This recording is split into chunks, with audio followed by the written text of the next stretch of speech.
crowned Mr. Pampanga 2026, but a few days later, someone offered you money, fame, or personal gain in exchange for your title, would you be willing to give up your crown? Again, if you were crowned Mr. Pampanga 2026, but a few days later, someone offered you money, fame, or personal gain in exchange for your title, would you be willing to give up your crown?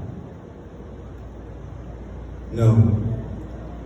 Because as an individual who was before a nobody someone into being somebody, it made a big change in my life. Even with the part of marginalized people before, I still stand and fight with integrity and courage because it is the greatest lesson that my Lola has taught me. And I stand here with authenticity because crowns, titles, and spotlights will eventually fade.